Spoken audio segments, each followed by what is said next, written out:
नमस्कार। 27 अक्टूबर से DElEd first sem की परीक्षाएं आरंभ हो रही हैं। तो उन्हीं परीक्षाओं को मद्देनज़र रखते हुए यह डीएलएड का फर्स्ट पेपर है बाल विकास। तो इसमें लघु उत्तरीय प्रश्नों को लिया गया है, संभावित प्रश्नों को, जो कि 10 प्रश्न आएंगे और एक क्वेश्चन आपका 2 अंक का होगा। तो 10 क्वेश्चन आपके इस तरह से 20 अंक के हो जाते हैं। तो इसी वीडियो से 20 नंबर तो आपके कवर होंगे ही लघु उत्तरीय के, और बाकी के आपके अति लघु और शॉर्ट में भी यहाँ से मिलेगा। तो मैं समझता हूँ कि इस वीडियो से आपका 30-35 नंबर का कवर हो जाएगा। तो बिल्कुल एक छोटा सा प्रयास किया गया आपके लिए। तो पहला क्वेश्चन है, अधिगम से आप क्या समझते हैं? अधिगम की विशेषताओं का बताइए। लर्निंग, अधिगम को सीखना कहते हैं, यानी कि लर्निंग कहते हैं। देखिए, सीखना क्या होता है? सीखना किसी स्थिति के प्रति सक्रिय प्रतिक्रिया है। जब भी आप किसी काम को एक्टिव होकर करोगे तो आप आराम से सीख लोगे। तो देखिए कैसे, हम अपने हाथ में आम लेकर जा रहे हैं, कहीं से बंदर की नज़र उन आम पे पड़ जाती है तो वो क्या करता है, हमारे हाथ से छीन लेता है। तो मैं आपको एक बात बताऊंगा, बंदर की आम के प्रति जो ये प्रतिक्रिया है ये स्वाभाविक है। बंदर को किसी ने नहीं सिखाया है कि तू किसी से आम छीन के भाग, जो उसके स्वभाव में ऐसा है। इसके विपरीत वही आम अगर हम घर ले जाते हैं तो बालक छीनता नहीं है, बल्कि वो हमसे हाथ फैलाकर मांगता है। और आम के प्रति बालक की यह प्रतिक्रिया स्वाभाविक नहीं है, सीखी हुई है। बंदर को देखिए, ज़िंदगी में याद रखिए, जिसको कोई चीज़ नहीं सिखाई गई है तो वो क्या है, स्वाभाविक होती है। और बालक हमसे हाथ फैलाकर मतलब मांगता है, आम मांगता है, वो छीनता नहीं है। तो ये कैसी है, ये सीखी हुई है। और मैं आपको बताऊं, जन्म के बाद ही बालक को मतलब अपने वातावरण से कुछ ना कुछ सीखने को मिल जाता है। जब वह पहली बार आग को देखता है, उसे छू लेता है और जल जाता है, फलस्वरूप उसे एक नया अनुभव प्राप्त होता है। जब वह फिर आग को देखता है तो उसके प्रति उसकी प्रतिक्रिया भिन्न होती है, क्योंकि उसके अनुभव ने उसे आग को ना छूना सिखा दिया है और वह आग से दूर भागता है। इस प्रकार सीखना अनुभव द्वारा व्यवहार में परिवर्तन है। तो मैं समझता हूँ कि आपको समझ में आ गया होगा। देखिए, जब भी हम आम घर पर लेकर जाते हैं तो बालक छीनता नहीं है, हाथ फैलाकर मांगता है। और बालक को अपने वातावरण से जन्म के बाद ही कुछ ना कुछ सीखने को मिल जाता है। जब वो पहली बार आग को देखता है, छू लेता है, जल जाता है, डॉक्टर के ले जाते हैं, उसे कष्ट होता है, उसे नया अनुभव मिलता है। और बच्चे के सामने हम दोबारा आग को लेके जाएंगे तो उससे वो दूर भागेगा, क्योंकि उसके अनुभव ने उसको दूर रहना सिखा दिया है। इसी तरह से देखा होगा, जब किसी को कोई चोट लग जाती है तो हम कहते हैं भाई ये दवा लगा लीजिए, ये मेडिसिन ले लीजिए, क्योंकि मेरा बहुत आराम। तो हम अपने अनुभव के द्वारा ही बात करते हैं।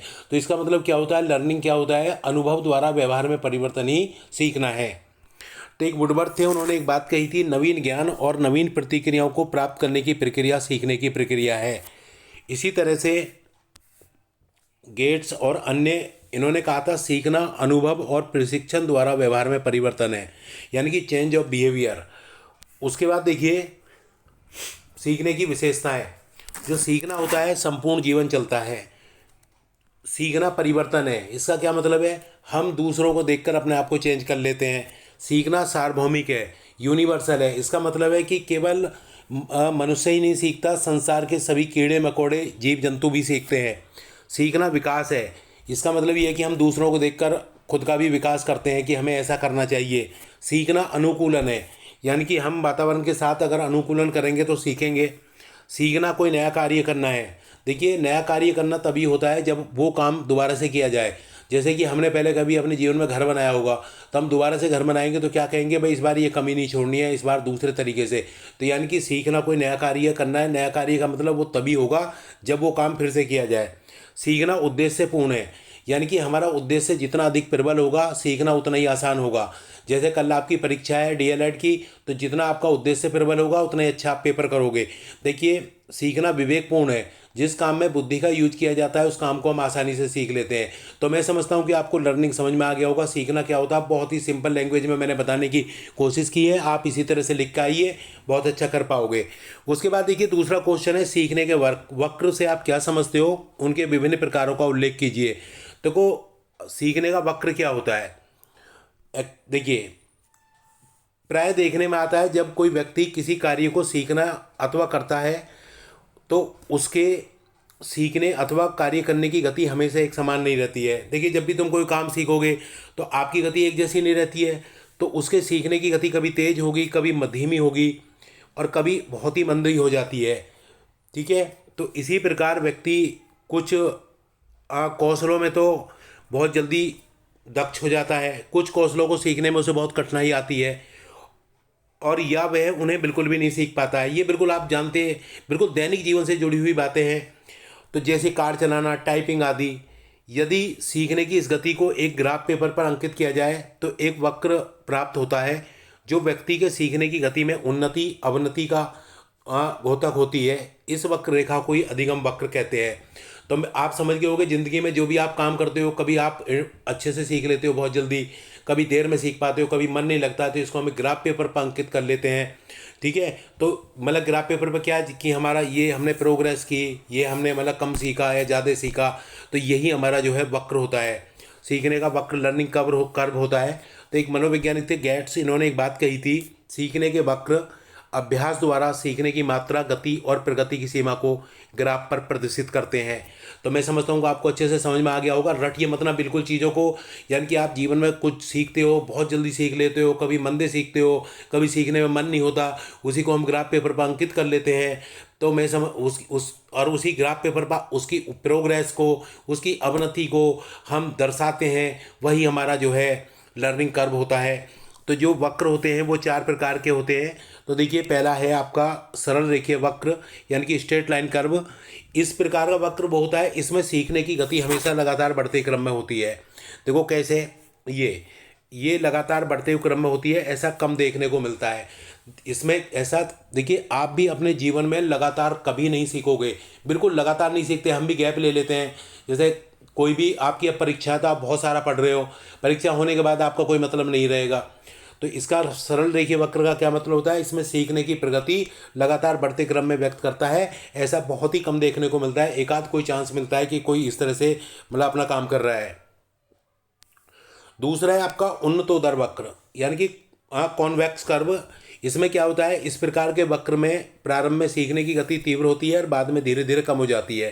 तो देखो इस तरह से, तो इसमें क्या होता है आपका, ये देखिए, सीखने की गति पहले क्या होती है आपका, तीव्र होगी, और फिर क्या होगा, ये मंद पड़ जाती है। तो ठीक है, तो ये कॉन्वेक्स नतोदर में क्या होता है, इस प्रकार के वक्र में सीखने की गति पहले धीमी होती है और बाद में तीव्र। ये उन्नतोदर का उल्टा होता है बिल्कुल। कैसे, देखो ये इस तरह से होता है, पहले मंदी है और फिर ये तेज हो गई। तो इस तरह से होता है। उन्नतोदर में सीखने की गति पहले तीव्र होती है, बाद में मंद होती है। नतोदर में पहले मंद होती है, बाद में तीव्र होती है। और सरल रेखीय वक्र में क्या होती है, उसमें सीखने की गति लगातार बढ़ते क्रम में होती है, ऐसा देखने को कम मिलता है। चौथा होता है आपका मिश्रित वक्र। देखो मिश्रित वक्र में क्या होता है, ये जो वक्र होता है ये क्या होता है, उन्नतोदर और नतोदर का मिश्रित रूप है। ठीक है, इसमें सीखने की गति क्या होती है, ये देखो पहले धीमी होगी, फिर तेज होगी, फिर धीमी होगी, फिर तेज होगी। तो ये इस तरह से होता है। ठीक है, देखो ये पहले तेज, फिर मंदी, तेज, मंदी, इस तरह से। और ये ऐस आकार का होता है, देखो ये ऐस बनता जा रहा है। तो ये दोनों का मिला जुला रूप है, किसका, उन्नतोदर का और नतोदर का। तो मैं समझता हूँ कि आपको अच्छे से समझ में आ गया होगा। देखो ये लिखा हुआ है ऐस आकार का होता है, तो ये आपका जो है ये भी हो गया। अब बात आती है सीखने में पठार। पठार क्या होते हैं, पठार के कारण क्या हैं और इन्हें दूर करने के उपाय बताओ। देखो सबसे पहले तो मैं आपको एक बात बताता हूँ, पठार कब आते हैं, जब व्यक्ति एक स्थिति से दूसरी स्थिति में प्रवेश करता है। कैसे, जैसे अब अभी आप गणित पढ़ रहे हो तो आप तुरंत केमिस्ट्री नहीं पढ़ोगे, तो आप सोचोगे कि मैं एक आध घंटे बाद केमिस्ट्री पढ़ूं। तो पठार कब आते हैं, जब व्यक्ति एक स्थिति से दूसरी स्थिति में प्रवेश करता है। तो देखिए, जब व्यक्ति सीखने की एक अवस्था में पहुंच जाता है और दूसरी में प्रवेश करता है। यहाँ एक प्रश्न यह भी उठता है कि पठार कब तक रहते हैं। इसका उत्तर देते हुए सोरेनसन ने एक बात कही थी, सीखने की अवधि में पठार कुछ दिनों के लिए, कुछ सप्ताह के लिए, कुछ महीने तक रहते हैं। तो देखो पठार क्या होते हैं, जब व्यक्ति एक स्थिति से दूसरी स्थिति में प्रवेश करता है। और पठार जो होते हैं भाई, अब आप क्या है कि जैसे सपोज करो आपने मैथ पढ़ा, मैथ के हो सकता है 1 घंटे बाद या 1 सप्ताह बाद, 1 महीने बाद आप दूसरा विषय पढ़ो, तो कोई तो उसे पठार ही बोलते हैं, जो गैप आ जाता है। तो रॉस ने एक बात कही थी, सीखने की प्रक्रिया की एक मुख्य विशेषता पठार है। ये उस अवधि को बताते हैं जब सीखने की प्रक्रिया में कोई उन्नति नहीं होती है। पठार का मतलब यही होता है कि कोई प्रोग्रेस नहीं हो रही है। अब इसके कारण क्या हो सकते हैं, देखिए पठार के नकारात्मक कारक हो सकता है। एक तो मतलब कि हमारा मन ही नहीं लग रहा पढ़ने में भाई, ठीक है, होता है नहीं, नकारात्मक नहीं हमारे तो बस की नहीं है। जब हम मतलब पॉजिटिव नहीं सोचते हैं, नेगेटिव सोचते हैं, तो नेगेटिव जो बातें होती हैं वो हमें जल्दी आकर्षित करती हैं। तो कार्य की जटिलता, अगर काम बहुत जटिल है यार, ये तो हम कर ही नहीं पाएंगे। प्रेरणा का अभाव, अगर कोई आपको मोटिवेशन नहीं दे रहा है तो वो भी एक दिक्कत होती है। हम कहते भी हैं कि अगर हमें कोई मोटिवेशन मिल जाता तो शायद हम कर लेते। सीखने की कोई मतलब अच्छी विधि नहीं है तो भी एक दिक्कत है। पुरानी आदतें और नई आदतों में संघर्ष, जैसे सपोज करो कोई लेफ्ट हैंड से लिखता है, ठीक है, पुरानी आदत है, अब फिर वो राइट से लिखना शुरू करे तो दिक्कत का विषय नहीं है। तो ये सब चीज़ें मतलब सीखने से ही संबंधित है। तो मैं समझता हूँ कि आपको पठार भी अच्छे से मतलब समझ में आ गया होगा। और मैं आपको बता ही देता हूँ थोड़ा सा। देखिए, आप अपनी लाइफ में सीधे जा रहे हो, बिल्कुल ऊपर प्रोग्रेस, तो आप यहाँ रुक गए। हो सकता है आपने मतलब यहाँ तक आप पढ़ते गए, तो ये क्या है, ये पठार है। हो सकता है 1 महीने के लिए आप ना पढ़े, फिर आपने शुरू कर दिया तो देखो ये गया। तो ये जो बीच का हिस्सा है ये आपका पठार है।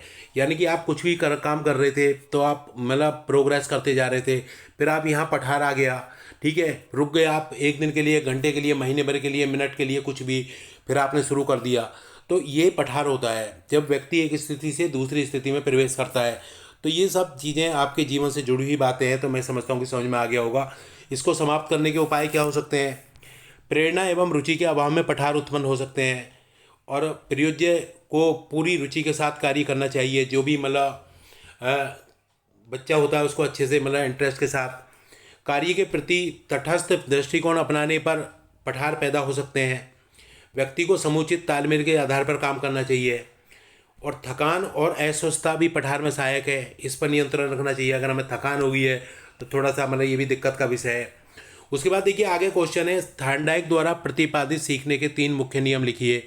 तो देखिए थार्नडाइक जो थे ये अमेरिका के मनोवैज्ञानिक थे। इन्होंने सीखने के 3 मुख्य नियम बताए थे और 5 इन्होंने सेकेंडरी नियम बताए थे। तो यहाँ हम जो मुख्य नियम है, प्राइमरी लॉ है, उसकी बात करते हैं। पहला नियम था इनका तत्परता का नियम। तो इसका मतलब क्या है कि जब हम किसी काम को सीखने के लिए तत्पर होते हैं, तैयार रहते हैं, तो उसको आसानी से सीख लेते हैं। कैसे?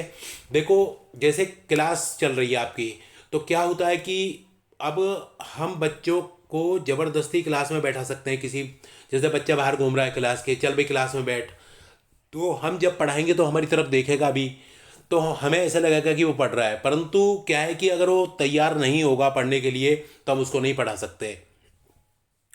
इसी तरह से जैसे कि घोड़े को तालाब पे खींच के लेके जा सकते हो आप।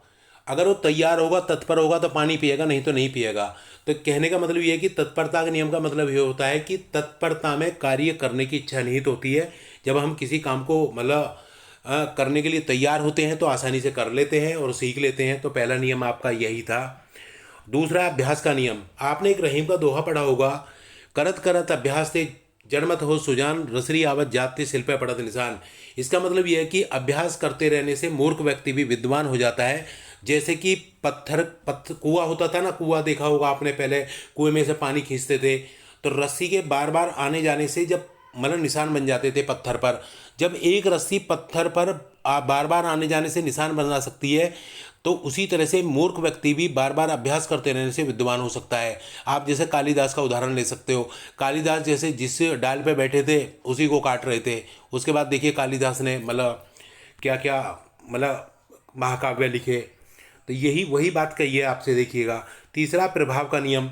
इसका मतलब ये है कि हम उस काम को बार बार करना चाहते हैं जिसका मतलब परिणाम हमारे लिए, इसको हम संतोष का नियम भी बोलते हैं, जिसका रिजल्ट हमारे लिए हितकारी होता है, संतोषजनक होता है। तो ठीक है, तो जिस काम में हमें संतोष मिलता है उस काम को हम बार बार करते हैं। जिसमें संतोष नहीं मिलता है तो उसे हम मतलब दूर भागते हैं और हमारी जो है शक्ति का नाश होता है ऐसे काम में। तो इन्होंने 3 नियम बताए थे। उसके बाद देखिए बाल विकास की आवश्यकता और महत्व। तो देखिए बाल विकास, चाइल्ड डेवलपमेंट की यहाँ बात हो रही है। तो बाल विकास की अगर हम बात करते हैं तो क्या होता है, देखिए ये बालकों के बाल विकास का मतलब होता है बालकों का ऑलराउंड डेवलपमेंट, यानी कि सर्वांगीण विकास। और बाल विकास का अध्ययन करने के लिए पहले मतलब कि मनोविज्ञान की एक अलग शाखा बनाई गई। मतलब बच्चे का जो विकास होता है, तो जो बालकों के व्यवहारों का अध्ययन गर्भावस्था से लेकर मृत्यु पर्यंत तक करती है, ठीक है। तो परंतु वर्तमान समय में इसे बाल विकास में परिवर्तित कर दिया गया, क्योंकि बाल मनोविज्ञान में केवल बालकों के व्यवहारों का अध्ययन किया जाता है। तो पहले क्या था, जो बच्चे का जो विकास होता है गर्भावस्था से मृत्यु तक, तो उसको अब क्या है कि अभी चेंज कर दिया, बाल मनोविज्ञान में केवल बालकों के व्यवहारों का, जबकि बाल विकास के अंतर्गत उन सभी तथ्यों का अध्ययन किया जाता है जो बालकों के व्यवहारों को एक निश्चित दिशा प्रदान कर विकास में सहायता प्रदान करते हैं। तो मैं समझता हूँ कि आपको ये बात समझ में आ गई होगी। तो बाल विकास की आवश्यकता और महत्व इस बात पर निर्भर करता है कि यह बच्चे के शारीरिक, मानसिक, सामाजिक, भावनात्मक विकास की नींव रखता है, जिससे वे पूरे जीवन में पूरी क्षमता प्राप्त कर सकें। इसके बिना बच्चे का भविष्य, स्वास्थ्य, शिक्षा, कमाई की क्षमता प्रभावित हो सकती है। बाल विकास को समझने से माता पिता, शिक्षकों को बच्चों की जरूरतों को पूरा करने और मार्गदर्शन देने और कक्षा में बेहतर माहौल बनाने में मदद मिलती है। तो अगर हमें बच्चे के विकास के बारे में पता है तो हम बच्चे को सही दिशा में ले जाएंगे, उसको मोटिवेट कर सकते हैं, उसकी अंदर क्षमता पैदा कर सकते हैं, बच्चे का भविष्य बना सकते हैं, उसका स्वास्थ्य, मतलब सारी बातें हम कर सकते हैं आराम से। तो ये बात आप आराम से समझ सकते हैं। उसके बाद देखिए, जीन पियाजे द्वारा अगला क्वेश्चन है, प्रतिपादित सिद्धांत का वर्णन कीजिए। मैं आपको बताऊं, जीन पियाजे जो थे, इन्होंने अपने मतलब कि संज्ञानात्मक विकास का सिद्धांत दिया था, कॉग्निशन। कॉग्निशन क्या होता है, संज्ञान क्या होता है, गेटिंग टू नो, यानी कि जानकारी प्राप्त करना। इन्होंने अपनी 3 संतानों पर प्रयोग किए थे और इन्होंने विकास की जो है 4 अवस्थाएं बताई थी। तो वो 4 अवस्थाओं की मैं आपसे यह चर्चा कर रहा हूँ। पहली थी संवेदी गामक अवस्था, और ये जो अवस्था थी ये मतलब 2 वर्ष तक थी, जन्म से 2 वर्ष तक। इसमें क्या था, शिशु संसार की छानबीन अपनी ज्ञानेंद्रियों यानी कि सेंस ऑर्गन्स के द्वारा करता है। इसका मतलब क्या, तुमने देखा होगा 2 साल तक बच्चा माँ की गोद में होता है, देखा होगा किसी भी चीज़ को, अगर वो बच्चा बाहर है या अंदर भी है, घर में है, बाहर भी है, कोई पक्षी उड़ रहा है, उसको वो लास्ट तक देखता है। आपने देखा होगा जब तक मतलब उसको ना दिखाई दे, तो वो कोई, हम थोड़ी उसको कहते हैं, वो किसी लाइट को, बल्ब को देखेगा, किसी भी मतलब ध्यान से देखेगा बिल्कुल। तो क्या होता है कि वो अपनी ज्ञानेंद्रियों के द्वारा मतलब छानबीन करता है, और इसी अवस्था में बच्चे में वस्तु स्थायित्व का गुण आ जाता है, यानी कि ऑब्जेक्ट परफॉर्मेंस। वस्तु स्थायित्व का गुण क्या मतलब, जैसे कि आप किसी चीज़ को तकिए के नीचे छिपा दो, तब बच्चा उसे ढूंढने की कोशिश करता है, इसको हम वस्तु स्थायित्व कहते हैं। तो मैं अगर आपसे ये पता करें संवेदी गामक अवस्था कहाँ तक होती है, 2 वर्ष तक होती है। इसमें बच्चा अपने सेंस ऑर्गन्स के द्वारा संसार की छानबीन करता है, और बच्चे में जो है वस्तु स्थायित्व का गुण आ जाता है। तो मैं समझता हूँ समझ में आ गया होगा। दूसरी जो अवस्था थी, पूर्व संक्रियात्मक अवस्था, प्री ऑपरेशनल स्टेज। ये जो अवस्था होती है 2 से 7 वर्ष तक होती है। इसमें बच्चा प्रतीकात्मक चिंतन करने की योग्यता हो जाती है, पर कोई क्रिया नहीं कर पाता और सजीव निर्जीव में अंतर नहीं कर पाता। तो ये बात आपको ध्यान देना है। पूर्व संक्रियात्मक अवस्था में क्या होता है, प्रतीकात्मक चिंतन होता है। जैसे क्या होता है कि बच्चा जमीन पर गिर गया, आपने देखा होगा, तो बच्चा क्या होता है, रोता है। तो हम क्या कहते हैं, मतलब फिर हम क्या करते हैं, बच्चे को चुप करते हैं कि अच्छा यहाँ गिरे हो तुम, जमीन ने तुम्हें गिराया है। तो हम जमीन में पैर मारते हैं या जमीन की पिटाई जैसा ड्रामा करते हैं, तो बच्चा बड़ा खुश होता है। तो उसको नहीं पता कि सजीव निर्जीव का कोई अंतर नहीं पता होता है बच्चे को। तो ये सब बातें 2 से 7 साल में होती है। उसके बाद है मूर्त संक्रियात्मक अवस्था। ये जो होती है ये 7 से 11 तक होती है, कॉन्क्रीट ऑपरेशनल स्टेज। इसमें बच्चा 7 से 11 तक इसमें तार्किक चिंतन करता है, यानी कि बच्चा प्लस माइनस गुणा भाग ये सब चीज़ें जो सीखता है वो मूर्त संक्रियात्मक अवस्था में सीखता है। उसके बाद चौथी अवस्था है औपचारिक परिचालन की अवस्था, यानी कि फॉर्मल ऑपरेशनल स्टेज। ये 11 से 15 वर्ष तक होती है। अमूर्त चिंतन करना शुरू कर देता है। अमूर्त का मतलब क्या होता है, अमूर्त का मतलब वो यानी कि जो अच्छाई बुराई गुणों का, उसमें बच्चा, अमूर्त का मतलब यही होता है। जो किशोर अवस्था में आता है बच्चा जो है, यहाँ एक बुद्धि का विकास हो जाता है बच्चे में, और अच्छी बुरी चीज़ों को समझने लगता है। उसके बाद एक थे ब्रूनर। ब्रूनर ने डिस्कवरी लर्निंग थ्योरी दी थी, और इन्होंने बताया था, इन्होंने क्या किया था, ब्रूनर ने 2 प्रश्नों का उत्तर ढूंढने में बहुत अधिक रुचि दिखाई थी। 2 प्रश्नों का उत्तर ढूंढने में। वो दोनों प्रश्न क्या थे, पहला प्रश्न तो ये था, शिशु किस ढंग से अपनी अनुभूतियों को मानसिक रूप से बताते हैं। अनुभूति बोलते हैं एक्सपीरियंस को, यानी कि जो शिशु है किस ढंग से अपने एक्सपीरियंस को मानसिक रूप से बताते हैं। तुमने देखा होगा जब छोटा सा बच्चा होता है तो वो बोलता तो है नहीं, तो हम कैसे समझते हैं कि वो क्या चाह रहा है। पहला क्वेश्चन तो ये था। दूसरा क्वेश्चन ये था, शैशव अवस्था और बाल्यावस्था में बालकों का मानसिक चिंतन कैसा होता है, यानी कि मेंटल रिप्रेजेंटेशन कैसा होता है। तो ये 2 क्वेश्चन थे उनके। तो ब्रूनर ने फिर क्या बताया था, शिशु अपनी अनुभूतियों को मानसिक रूप से 3 तरीके से बताते हैं। उन्होंने फिर जब खोज की थी तो पहला था एक्टिवनेस, दूसरा था आइकॉनिक, तीसरा था सिंबॉलिक। तो एक्टिवनेस का मतलब क्या होता है, देखिए ये जो एक्टिवनेस होता है ये जन्म से 18 महीने तक होता है। ये एक ऐसा तरीका है जिसमें शिशु अपने एक्सपीरियंस को, अनुभूतियों को क्रिया, एक्शन के द्वारा व्यक्त करता है। देखो जन्म से 18 महीने तक होता है सक्रियता, और इसमें शिशु अपने एक्सपीरियंस को एक्शन के द्वारा, कैसे, बच्चे के सामने 18 महीने तक के बच्चे के सामने दूध की बोतल लेके आओ तो अपना मुंह चलाएगा, हाथ पैर फेंकेगा, है नहीं है। तो मतलब इसका मतलब क्या होता है, वो दूध पीने की इच्छा व्यक्त कर रहा है। तो क्या होता है, इसे यही एक अच्छा उदाहरण है इसका। उसके बाद है दूसरा आइकॉनिक मोड। आइकॉनिक जो मोड होता है भैया, ये 1.5 वर्ष से 2 वर्ष तक होता है, और इसमें बालक अपने मन में कुछ मतलब विजुअल इमेज बना लेता है और अपने एक्सपीरियंस को अभिव्यक्त करता है। ठीक है। उसके बाद देखिए तीसरा है सिंबॉलिक।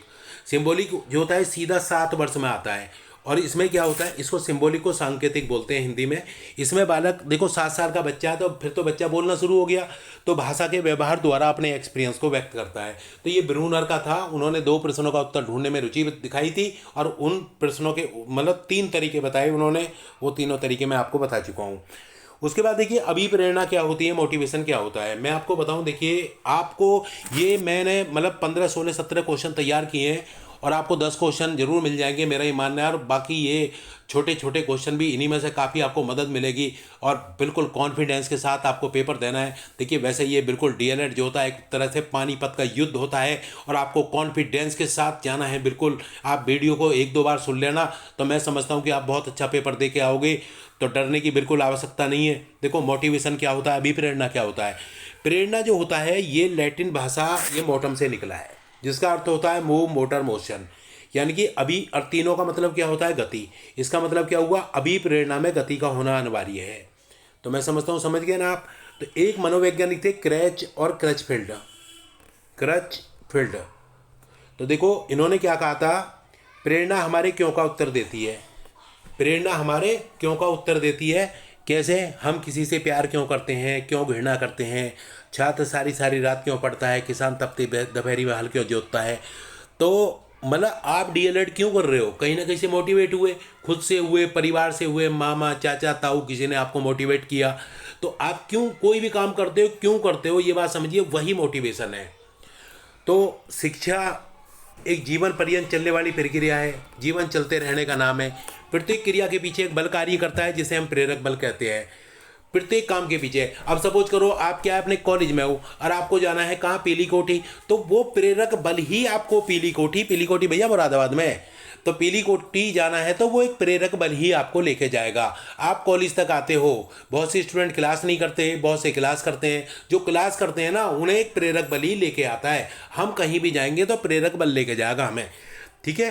तो इसे हम प्रेरक बल कहते हैं। तो प्रेरणा भी एक बल है जो प्राणी को निश्चित व्यवहार या निश्चित दिशा में चलने के लिए बाध्य करती है। तो मैं समझता हूँ कि आपको मोटिवेशन बहुत अच्छे से समझ में आ गया होगा।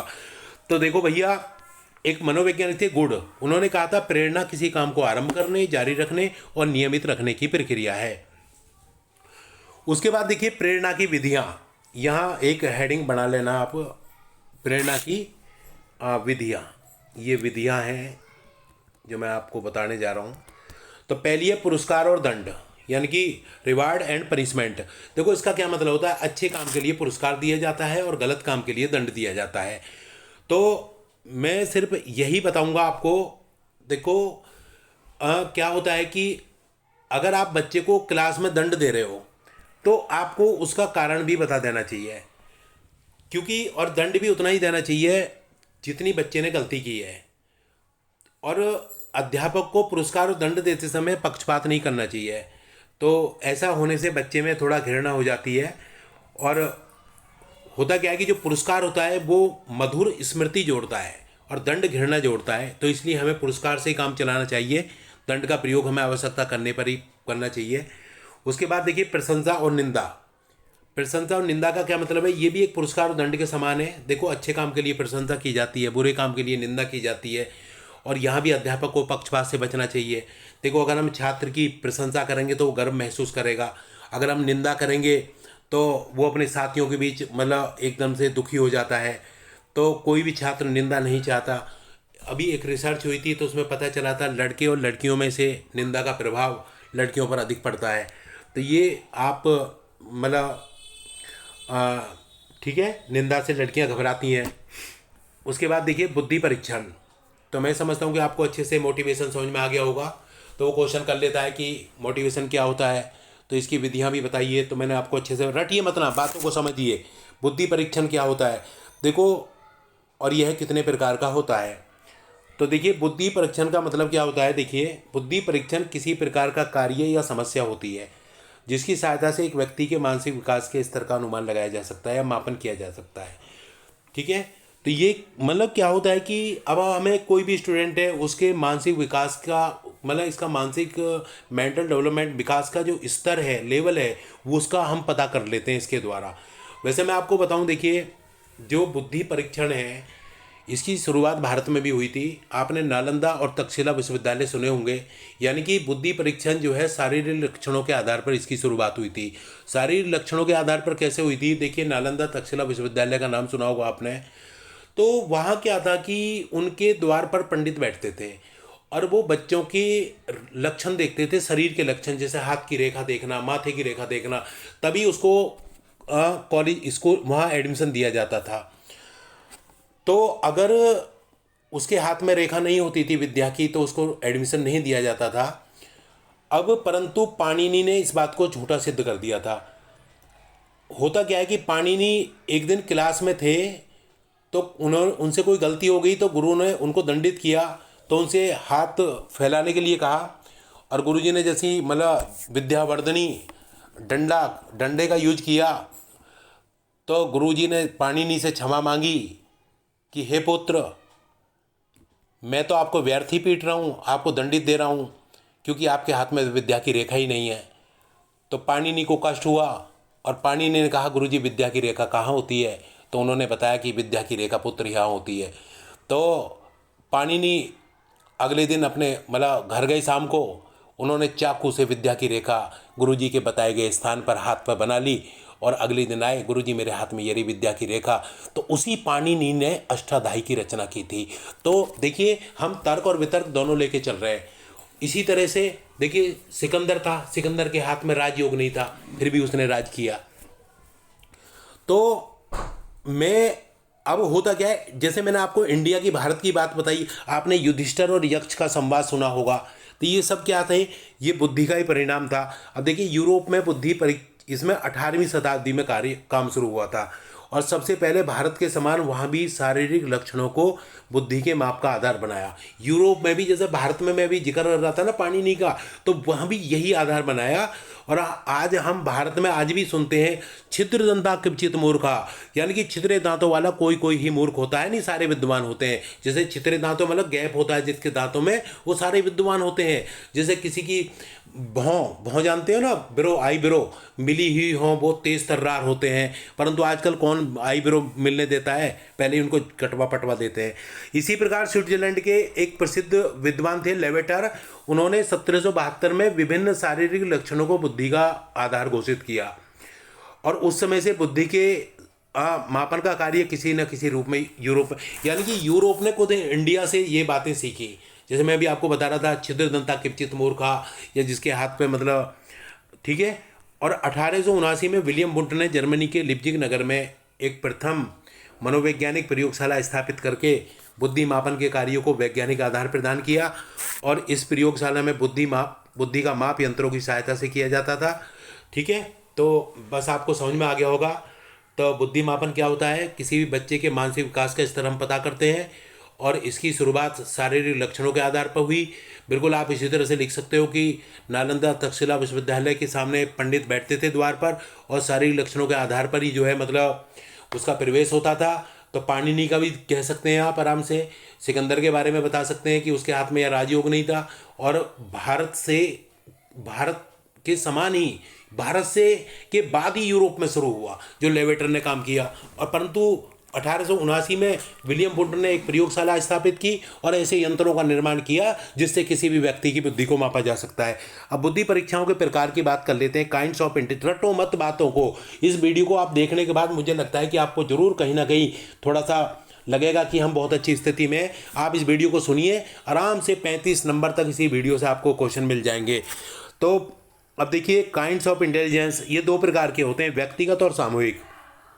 अब व्यक्तिगत बुद्धि जो परीक्षाएं होती हैं, ये परीक्षा एक समय में एक व्यक्ति की ली जाती है। इसका आरंभ बिने ने किया था और बिने द्वारा इसमें, जब बिने ने तो आरंभ किया था, इसमें संशोधन किया था साइमन ने, इसलिए इसको बिने साइमन परीक्षण भी कहते हैं। ठीक है। तो दूसरा क्या है, सामूहिक बुद्धि परीक्षा यानी कि ग्रुप इंटेलिजेंस टेस्ट। यह परीक्षा एक समय में अनेक व्यक्तियों की ली जाती है और इसका आरंभ प्रथम विश्व युद्ध 1914 से 18 के समय अमेरिका में हुआ। ठीक है। इसका कारण ये था, वहाँ की सरकार मनुष्य की मानसिक योग्यताओं के अनुसार ही उनको सेना में सैनिकों, अफसरों और अन्य कर्मचारियों के पद पर नियुक्त करना चाहती थी। यानी कि जो सामूहिक बुद्धि परीक्षा है, इसकी शुरुआत अमेरिका में प्रथम विश्व युद्ध के समय हुई थी। तो क्या होता है कि उन्होंने इसी परीक्षा के आधार पर अफसर बनाए थे, सैनिक बनाए थे, अन्य कर्मचारी बनाए थे, जैसी उनकी योग्यता थी। तो ये आपको समझ में आ गया होगा। अब देखिए व्यक्तित्व से आप क्या समझते हैं, व्यक्तित्व मापन की कौन कौन सी विधियाँ हैं। बस रटो मत बातों को, क्योंकि देखिए एक शिक्षक में बाल मनोविज्ञान का ज्ञान होना बहुत ज़रूरी है, और रटोगे तो आपको कुछ नहीं मिलेगा और आपकी बिल्कुल बैक नहीं आएगी। आप बहुत अच्छे से दीजिए। मैंने कल भी एक वीडियो आपके लिए डाली थी, तो कहीं ना कहीं दोनों वीडियो आपके लिए लाभदायक सिद्ध होंगी।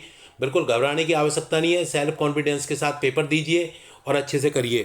देखो व्यक्तित्व क्या होता है, पर्सनैलिटी क्या होता है, ये लैटिन भाषा के पर्सोना से बना है, जिसका अर्थ होता है मुखौटा, जिसका अर्थ होता है मुखौटा।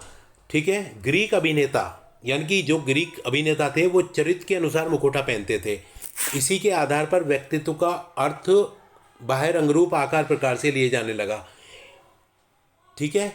परंतु व्यक्तित्व के इस अर्थ को संतोषप्रद नहीं माना जा सकता, क्योंकि देखो जो शुरुआत हुई थी वो क्या था, बाहरी रंगरूप से हुई, परंतु मनुष्य की आकृति से उसके व्यक्तित्व का बोध नहीं होता। ऐसे बहुत से उदाहरण मिलते हैं जिनका बाहरी रंगरूप अच्छा नहीं था, फिर भी आंतरिक गुणों में विश्वविख्यात हुए, जैसे सुकरात, इब्राहिम लिंकन, गांधी जी, लाल बहादुर शास्त्री। अनेक हस्तियां चारित्रिक दृष्टि से अनुकरणीय हैं।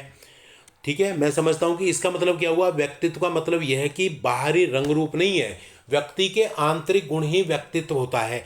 ठीक है। तो वैलेंटाइन थे, उन्होंने एक बात कही थी, मनोवैज्ञानिक का नाम है वैलेंटाइन डे। वैलेंटाइन डे मत समझना, वैलेंटाइन है। व्यक्तित्व जन्मजात और अर्जित स्वभावों का योग है, एक परिभाषा है। तो व्यक्तित्व को रटिए मत, व्यक्तित्व का मतलब होता है व्यक्ति के आंतरिक गुण, बाहरी रंग रूप नहीं होता। अब देखिए व्यक्तित्व मापन की विधि, ये दो प्रकार की विधि होती है, प्रक्षेपी विधि और अप्रक्षेपी विधि। जो प्रक्षेपी विधि होती है इसका संबंध होता है अचेतन मन से, और जो अप्रक्षेपी होती है इसका चेतन से। अचेतन मन, देखो प्रक्षेपी विधि का संबंध होता है अचेतन मन से। कैसे, देखो अब मैं आपको बताता हूँ, थोड़ी सी एक छोटी सी बात बताता हूँ कैसे। सपोज करो आप पिक्चर देखने जाओ, मूवी देख रहे हो, तो मूवी में क्या होता है कि एक सीन आता है कि जो हीरो और हीरोइन होते हैं, अभिनेता और अभिनेत्री, कहीं ना कहीं उनके बीच में मिसअंडरस्टैंडिंग हो जाती है, वो दोनों अलग हो जाते हैं। फिर क्या होता है कि डायरेक्टर उस पर एक गाना फिल्माता है, दोनों रोते हैं। अगर हम भी उस कहानी से गुजरे हैं तो हमें भी अपनी कहानी याद आती है, तो हम भी इसी प्रकार की मतलब प्रतिक्रिया करने लगते हैं। तो वो क्या हुआ, अचेतन मन से हमारी वो बातें निकल के आती हैं। तो आपको ध्यान देना है कि प्रक्षेपी जो विधियाँ होती है उसका संबंध अचेतन मन से होता है। और मैं बताता हूँ, एक बार ऐसा हुआ, एक अध्यापक ने एक बच्चे को निबंध लिखने के लिए परिवार के ऊपर एक बच्चे को नहीं मतलब पूरी क्लास को निबंध लिखने के लिए दिया। तो होता क्या है कि जब निबंध लिखा तो एक बच्चे ने अपने परिवार के ऊपर लिखा कि मेरा पिता शराब पीता है, मेरी माँ को पीटता है, मुझे पीटता है, हमें पीटता है, बहुत दुखी करता है। तो इसका क्या मतलब हुआ, वो बातें कहाँ से निकली, अचेतन मन से निकली। वो कहाँ से निकली, अचेतन मन से निकली। इसका मतलब क्या हुआ, अगर हम बच्चे को मौका देते हैं तो अचेतन मन से वो चीज़ें निकल के आ जाती हैं। तो मैं समझता हूँ कि आपको समझ में आ गया होगा। तो इसमें प्रक्षेपी और अप्रक्षेपी दो प्रकार की विधियाँ होती हैं। तो पहले मैं प्रक्षेपी विधियों की चर्चा करता हूँ। तो प्रक्षेपी विधि में सबसे पहले क्या होता है, ये होता है, पहला टेस्ट है आपका प्रसंगात्मक बोध परीक्षण, यानी कि थीमेटिक एपियरसिप्शन टेस्ट, यानी कि इसको शॉर्ट में TAT बोलते हैं। तो वैसे पेपर में भी वो ज़्यादातर TAT किसने दिया ये कहता है, तो ये मुरे और मॉर्गन ने दिया था। TAT किसने दिया था, मुरे और मॉर्गन ने। तो इसका नाम याद करने के लिए मैं थोड़ी ट्रिक बता देता हूँ। जैसे टेट की परीक्षा होती है तो हम कह रहे हैं भाई अगर मैं आपका टेट की परीक्षा में पास नहीं हुआ तो घर वाले गन से मार देंगे। मॉर्गन मुरे, ये मनोवैज्ञानिक का नाम था। तो किससे मार देंगे, गन से मार देंगे, टेट में पास ना हुआ। तो इस तरह से याद कर लेना, मतलब याद करने की ट्रिक है बस, मॉर्गन और मुरे। अब इसमें होता क्या है, इसमें 31 कार्ड होते हैं, जिसमें 30 कार्ड पे चित्र बने होते हैं और एक कार्ड जो होता है वो खाली होता है। ठीक है, और 30 कार्ड में से क्या होता है, देखिए 10 कार्ड पे पुरुष के चित्र होते हैं, 10 कार्ड पे महिला के होते हैं और 10 कार्ड पे पुरुष और महिला दोनों के चित्र होते हैं। ठीक है, अब होता क्या है कि बालक को कुछ चित्र देखकर कहानी लिखने को कहा जाता है। अब कैसे, अब 10 पे महिला के चित्र है, महिला उस कार्ड में जो चित्र बना हुआ क्या कर रही है। अब हमने 10 बच्चों को कार्ड दे दिया उस इसी तरह का, तो सारे बच्चे एक सी कहानी नहीं लिखेंगे। उस महिला जैसा हो सकता है पत्थर तोड़ रही है, कोई काम कर रही है, तो या पुरुष कोई काम कर रहा है, हल चला रहा है। तो जैसे एक पेंटिंग होती है ना, तो हम किसी को पेंटिंग दिखाते हैं, भाई ये पेंटिंग में क्या हो रहा है बताओ चलो, तो सब कहते हैं कि यार ये पेंटिंग समुद्र से में लहरों से लड़ रही है, यूँ नहीं नहीं ऐसा हो रहा है। तो मतलब वो चीज़ें हमारे अचेतन मन से आती हैं। तो इसमें क्या होता है कि हम बच्चों को वो कार्ड देते हैं और कार्ड देने के बाद वो कहानी लिखने को कहते हैं। तो कहानी लिखते हैं, तो ये जो परीक्षण होता है ये 14 वर्ष ये परीक्षण होता है, टेस्ट होता है, 14 वर्ष से अधिक आयु के बालकों के लिए होता है, और ये व्यक्तिगत और सामूहिक दोनों प्रकार की परीक्षा होती है। तो मैं समझता हूँ कि आपको अच्छे से समझ में आ गया होगा। उसके बाद दूसरा दिया था बाल अंतर्बोध परीक्षण, यानी कि चिल्ड्रन एपियरसिप्शन टेस्ट, इसको शॉर्ट में बोलते हैं कैट। तो ये दिया था ब्लैक ने, लियोपोल्ड बेलक ने दिया था कैट। और कैसे याद करोगे, कैट कैसी होती है, ब्लैक होती है, कैट कैसी होती है, ब्लैक। तो आपको बेलक याद रहेगा, कैट से आप कोरिलेट कर लेना। तो इसमें 10 कार्ड होते हैं जिसपे पशुओं के चित्र बने होते हैं, और बालक से मतलब चित्र देखकर कहानी लिखने को कहते हैं। परंतु ये 3 से 11 वर्ष तक के आयु के बालकों के लिए होता है, और ये जो है व्यक्तिगत और सामूहिक दोनों प्रकार की परीक्षा होती है। तो मैं समझता हूँ कि टेट किसने दिया, मॉर्गन और मुरे ने दिया। जो पहला वाला था उसमें कितने कार्ड होते हैं, 31 कार्ड होते हैं, एक कार्ड खाली होता है, 30 पे चित्र बने होते हैं, और 30 में भी 10 पुरुष के, 10 महिला के, 10 पे दोनों के। और उस कहानी को देखकर, मतलब चित्र को देखकर बच्चे को कहानी लिखने को कहा जाता है। तो वो चीज़ें अचेतन मन से आती हैं। ठीक है, ऐसी कैट में क्या होता है, लियोपोल्ड ब्लैक ने दिया। तो इसमें 10 कार्ड होते हैं, पशुओं के चित्र बने रहते हैं बालक को, परंतु 3 से 11 वर्ष तक के बालकों के लिए है। उसके बाद है तीसरा टेस्ट है इसी में, इंक ब्लड टेस्ट। ये दिया था हरमन रोडसा ने। ये एक स्विट्जरलैंड के मतलब चिकित्सक थे। मतलब इसमें क्या था, हर स्याही धब्बा परीक्षण। इसमें क्या था, जैसे कि एक कागज़ लिया, कागज़ पर इंक डाली और कागज़ को फोल्ड कर दिया। जब हम फोल्ड करने के बाद फिर कागज़ को खोलेंगे तो तरह तरह की आकृति बन जाती हैं, और वही आकृति मतलब बच्चों को दी जाती हैं, और बच्चे उस आकृति को देखकर कहानी लिखते हैं। तो वैसे ये जो था मानसिक रोग चिकित्सक थे। ठीक है, तो मैं समझता हूँ कि आपको ये समझ में आ गया। तो उसके बाद है अप्रक्षेपी विधियाँ। पहली थी प्रक्षेपी विधियाँ, 3 बताई मैंने, तो वो वैसे 2 ही पता करता है, कैट मतलब कभी टेट किसने दिया, कैट किसने दिया, तो फिर भी मैंने 3 बता दी। तो अप्रक्षेपी विधियाँ जो होती हैं इनका संबंध चेतन मन से होता है। जैसे आत्मकथा विधि, अब हम अपनी आत्मकथा लिखते हैं, आपने सचिन तेंदुलकर की आत्मकथा देखी होगी, मनमोहन सिंह की देखी होगी, तो ये हम चेतन मन से लिखते हैं। ठीक है, तो ये विलियम। उसके बाद व्यक्ति इतिहास विधि, केस स्टडी, ये टाइडमैन ने दिया था। तो केस स्टडी का क्या मतलब है, जो बच्चे क्या होता है कि सामान्य से हटके होते हैं, हम उनकी केस स्टडी करते हैं। तो होता क्या है कि अब कोई बच्चा है एबनॉर्मल है, तो हम उसकी केस स्टडी करेंगे तो क्या करेंगे, ये देखेंगे उसके माता पिता कितने पढ़े लिखे हैं, उसके घर का माहौल कैसा है, भाई बहन कैसे हैं, पड़ोसी कैसे हैं। तो ये केस स्टडी टाइडमैन ने दी थी। तो ये आपको ध्यान देना है बिल्कुल। तो मैं समझता हूँ कि आपको अच्छे से समझ में आ गया होगा। उसके बाद है व्यक्तिगत विभिन्न, इंडिविजुअल डिफरेंस से आप क्या समझते हो, उनके प्रकार बताओ। तो देखिए मैं आपको एक बात बताता हूँ कि शरीर के रंग, रूप, आकार, कार्य, गति, बुद्धि, ज्ञान, उपलब्धि, रुचि आदि लक्षणों में पाई जाने वाली भिन्नता को व्यक्तिगत विभिन्नता कहते हैं।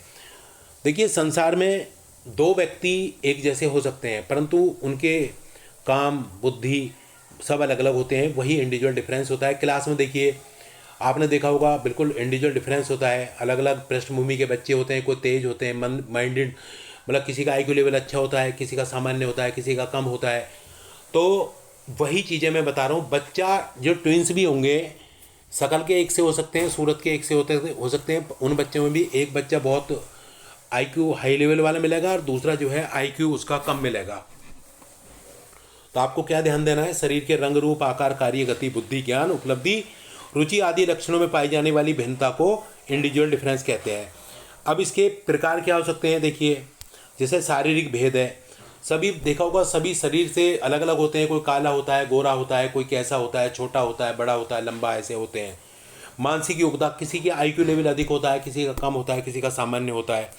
संवेगात्मक भेद, किसी में ईर्ष्या पाई जाती है, कोई मतलब दूसरों को प्यार करने वाला होता है, कोई क्रोधी होता है, कोई क्या कपटी, मतलब इस तरह से इमोशंस। संवेग क्या होते हैं, देखिए जब एक्साइटमेंट में फीलिंग आने लगे उसको हम संवेग कहते हैं। तो सभी संवेगात्मक रूप से रुचियों में किसी का इंटरेस्ट किसी में आप देख रहे हो, कोई हिस्ट्री पसंद करता है, कोई मैथ पसंद करता है, कोई विज्ञान पसंद करता है। व्यक्तित्व में भेद, कोई इंट्रोवर्ट होता है, कोई एक्सट्रोवर्ट होता है, कोई एम्बीवर्ट होता है। तो ये मतलब इस तरह से इनमें भेद थे। उसके बाद देखिए केंद्रीय प्रवृत्ति की से आप क्या समझते हो, आपने केंद्रीय प्रवृत्ति पढ़ा होगा स्टैटिक्स में। तो इसमें क्या होता है, मीन मीडियन मोड जो होते हैं। तो देखिए केंद्रीय प्रवृत्ति का एक डेटा सेट के केंद्र को दर्शाने वाले एक एकल मान से है। यह आंकड़े के एक पूरे समूह का प्रतिनिधित्व करने के लिए एक सारांश माप है। और सामान्य मापों में औसत माध्यिका जो मैं अभी बता रहा था, ठीक है। उसके बाद देखिए केंद्रीय प्रवृत्ति का उपयोग बड़े डेटा सेट समझने में और उनकी तुलना करने में। अब कैसे, मीन क्या होता है, पहले हम सबसे अधिक इस्तेमाल होता है, कैसे, इसे औसत भी कहते हैं। जैसे आपको 1 2 3 4 5 6 संख्या दे दी आपको, जैसे संख्या दे दी 2 4 6 8 10, इसका मीन निकालो। तो क्या करोगे आप, इनको जोड़ दीजिए। पहले जोड़ दिया तो क्या संख्या होगी, ये 5 है, बटे 5 कर दीजिए। तो यही मीन होता है। मीडियन क्या होता है, ये बिल्कुल जो होता है मध्य में जो पाया जाता है, मतलब कि जैसे 5 संख्याएं, तो वह मध्य मान है जो डेटा से क्रमबद्ध के लिए बिल्कुल बीच में होता है, ठीक है। यानी कि आउटलायर अत्यधिक मान से प्रभावित नहीं होता। बहुलक क्या होता है, जो सबसे अधिक बार आए। जैसे कोई संख्या है 2 3 2 4 2 5, इसमें बहुलक क्या होगा, देखिए 2 होगा, क्योंकि सबसे ज़्यादा बार आया है, ठीक है। तो ये आपको समझ में आ गया होगा। व्यक्तित्व कितने प्रकार का होता है, देखो अभी मैंने पर्सनैलिटी की वैसे पीछे बात की थी, यहाँ बात 3 प्रकार का होता है, पता होना चाहिए। ये युंग थे एक मनोवैज्ञानिक, इन्होंने दिया था इंट्रोवर्ट कौन से होते हैं, जो आत्म केंद्रित होते हैं, लज्जालु होते हैं, संकोची होते हैं, दब्बू होते हैं, विचार प्रधान होते हैं, निर्णय नहीं ले पाते, भविष्य के प्रति चिंतित होते हैं, सामाजिक कार्यों में कम दिलचस्पी होती है, और कल्पनाशील होते हैं, आलोचना से घबराते हैं, आइसोलेटेड होते हैं, शांत प्रकृति, ये अंतर्मुखी होते हैं, इंट्रोवर्ट होते हैं। उसके बाद देखो एक्सट्रोवर्ट क्या होते हैं, ये बिल्कुल बाह्य केंद्रित होते हैं, मिलनसार होते हैं, संकोच नहीं होता, दबंग होते हैं, वाकपटु होते हैं, व्यवहार कुशल होते हैं, तुरंत निर्णय लेते हैं, वर्तमान में जीते हैं, सामाजिक वास्तविक जगत में रहने वाले होते हैं और आलोचना की परवाह नहीं करते। और ये लोग समूह में रहते हैं और क्रियाशील रहते हैं हमेशा।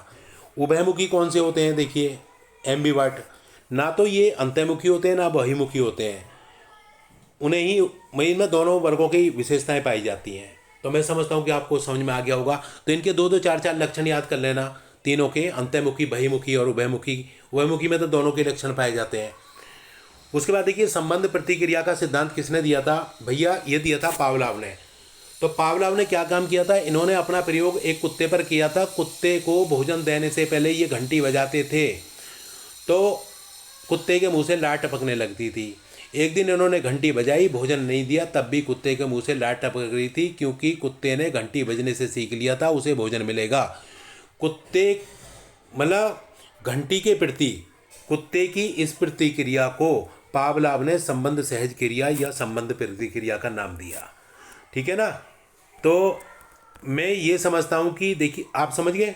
तो इस प्रकार सीखने की प्रक्रिया, जहाँ अस्वाभाविक उत्तेजक स्वाभाविक उत्तेजन का स्थान ग्रहण कर ले, तो वही इसको अनुकूलित क्लासिकल कंडीशनिंग थ्योरी के नाम से भी जानते हैं हम। तो मैं समझता हूँ कि आपको समझ में आ गया होगा अच्छे से। उसके बाद देखो प्रयास एवं त्रुटि का उल्लेख करो, और यह सिद्धांत किसने दिया, यह थॉर्नडाइक ने दिया था। तो देखो मैं आपको बताता हूँ, थॉर्नडाइक ने 1913 में एक पुस्तक प्रकाशित की थी, और उसमें एक मतलब नवीन सिद्धांत दिया था। इन्होंने बताया था जब हम कोई काम सीखते हैं तो हमारे सामने एक स्थिति होती है, उद्दीपक, उसको स्टिमुलस कहते हैं। जब भी तुम कोई काम सीखोगे उसको स्टिमुलस बोलते हैं। तो उसे देखकर ही हम प्रतिक्रिया करते हैं। जैसे आप डीएलएड कर रहे हो, डीएलएड आपके लिए क्या है? उद्दीपक है, स्टिमुलस है। उसको देखकर आप रेस्पॉन्स कर रहे हो। तो इस प्रकार आपका उद्दीपक और प्रतिक्रिया में संबंध स्थापित हो जाता है। तो इसको हम उद्दीपक प्रतिक्रिया सिद्धांत का नाम भी देते हैं। और वैसे पिछली बार ये जो पता किया गया था, प्रयास एवं त्रुटि का सिद्धांत भी कहते हैं इसको, उद्दीपक और प्रतिक्रिया का सिद्धांत भी कहते हैं। जब भी हम कोई काम सीखते हैं तो हमारे सामने एक उद्दीपक होता है जिसे देखकर हम प्रतिक्रिया, अब खाना खा रहे हो आप, रोटी आपके लिए उद्दीपक है, उसको देखकर प्रतिक्रिया करोगे तो उद्दीपक और प्रतिक्रिया में संबंध स्थापित हो जाएगा। ठीक है। तो थॉर्नडाइक ने क्या काम किया था? अपना प्रयोग जो था एक बिल्ली पर किया था। इन्होंने बिल्ली को पिंजरे में बंद कर दिया था। और क्या होता है कि पिंजरे में एक लीवर था जिसके दबने पर वो पिंजरा खुलता था, और पिंजरे के बाहर इन्होंने रोटी का टुकड़ा रख दिया। रोटी का टुकड़ा बिल्ली के लिए उद्दीपक था, और बिल्ली को प्रयोग करने से पहले कई दिनों तक भूखा रखा और बिल्ली को पिंजरे में बंद कर दिया। तो रोटी का टुकड़ा देखकर बिल्ली प्रतिक्रिया करने लगी। प्रतिक्रिया, रोटी का टुकड़ा उसके लिए क्या था? उद्दीपक था। तो बिल्ली पिंजरे में इधर उधर घूमने लगी।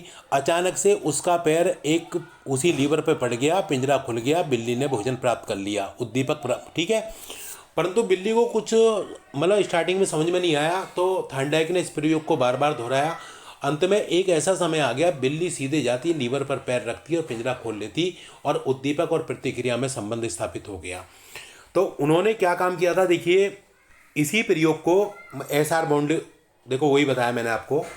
अब इसी को हम प्रयास एवं त्रुटि, देखो ट्रायल एंड एरर का सिद्धांत भी कहते हैं।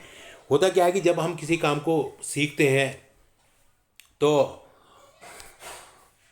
त्रुटि करते हैं, तो होता क्या है भैया, किसी काम को करने में त्रुटि करते हैं तो बार बार त्रुटियों की संख्या कम। अरे आप कार चलाना सीख रहे हो भैया, ठीक है, तो कार चलाना सीख रहे हो तो होता क्या है कि आज आप कम गलती करोगे, कल और थोड़ा कम करोगे, एक दिन ऐसा आ जाएगा बिना गलती के। जैसे कि बच्चा होता है, छोटा सा बच्चा चलना सीखता है, जूते में गांठ बांधना सीखता है, क्रिकेट खेलना सीखता है, तो ये सब इसी सिद्धांत के द्वारा सीखते हैं। जब भी हम कोई काम शुरू करते हैं पहले ज़्यादा गलतियां करेंगे, बाद में एक समय आ जाएगा कि बिल्कुल कोई गलती नहीं करते। इसलिए हम प्रयास एवं त्रुटि का सिद्धांत भी इसको कहते हैं।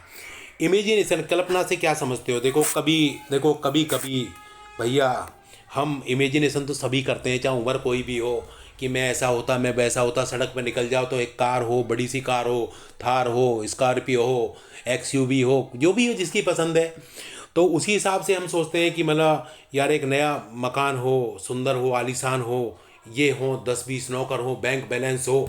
तो ये इमेजिनेशन होता है। देखिए कभी कभार हम उसे मकान के आधार पर एक नए मकान का निर्माण करने लगते हैं। यह मकान उससे कहीं सुंदर आलीशान हो, ऐसा मकान मतलब कहीं है ही नहीं, यह तो केवल हमारे विचारों की उपज है।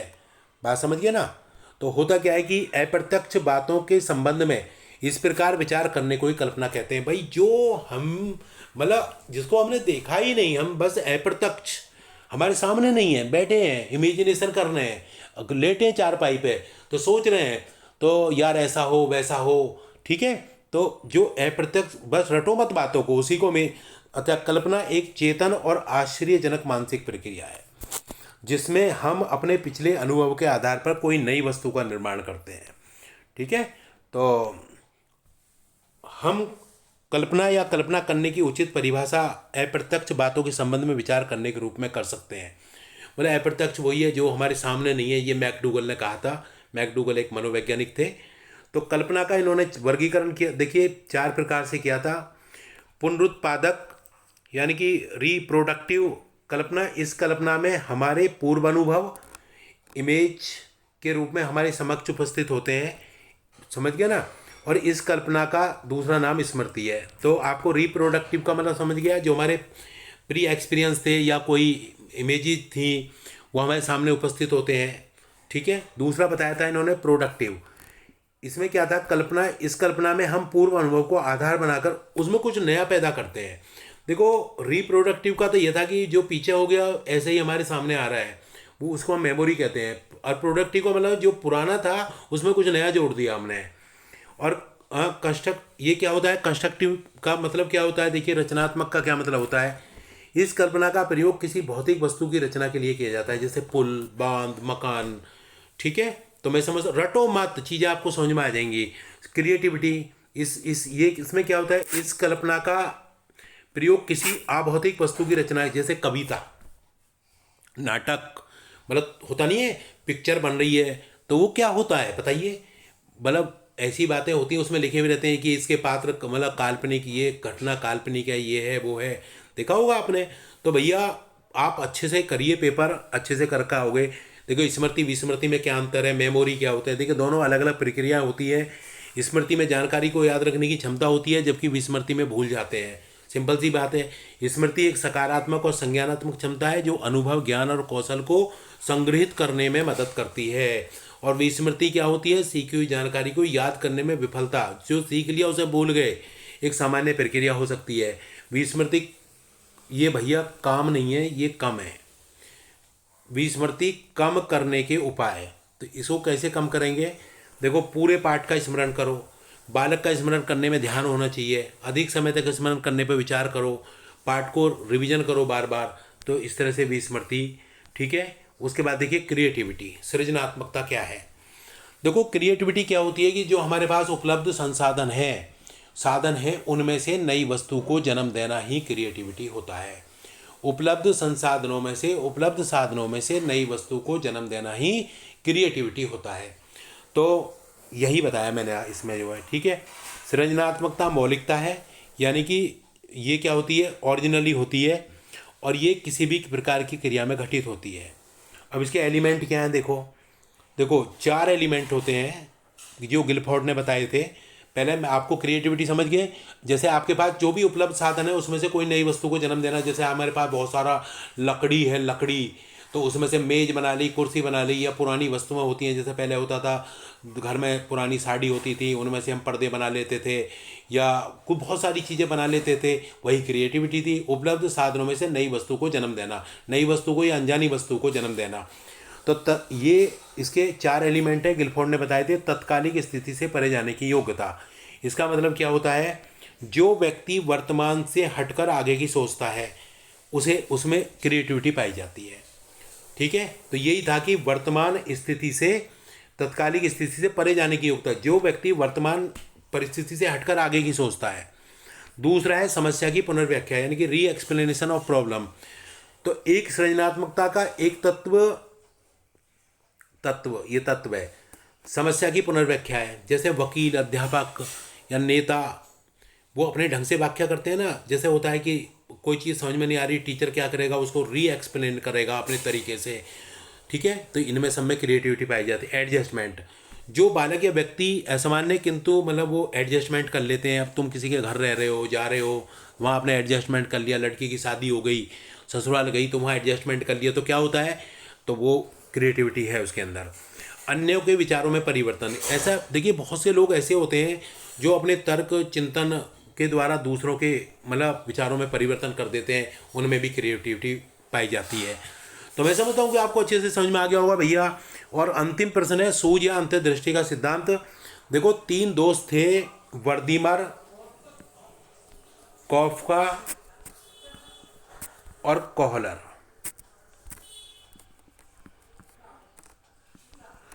तो तीनों ने इस सिद्धांत को दिया था, सूझ या अंतर्दृष्टि का सिद्धांत, इनसाइट थ्योरी। तो होता क्या है, कार एक्सीडेंट में दोनों मारे गए, बचे भाई वर्दीमर। तो वर्दीमर ने इस सिद्धांत को आगे बढ़ाया था, और ये इनको हम गेस्टॉल्टवादी कहते हैं। क्या कहते हैं, क्योंकि जर्मनी के जितने भी मनोवैज्ञानिक हैं उन्हें गेस्टॉल्टवादी के नाम से जानते हैं। तो सूझ जो होती है वो एकदम से आकस्मिक आती है, मतलब होता नहीं है जब हम कहीं प्रॉब्लम में फंस जाते हैं, अरे इस काम को ऐसे कर लो वैसे कर लो।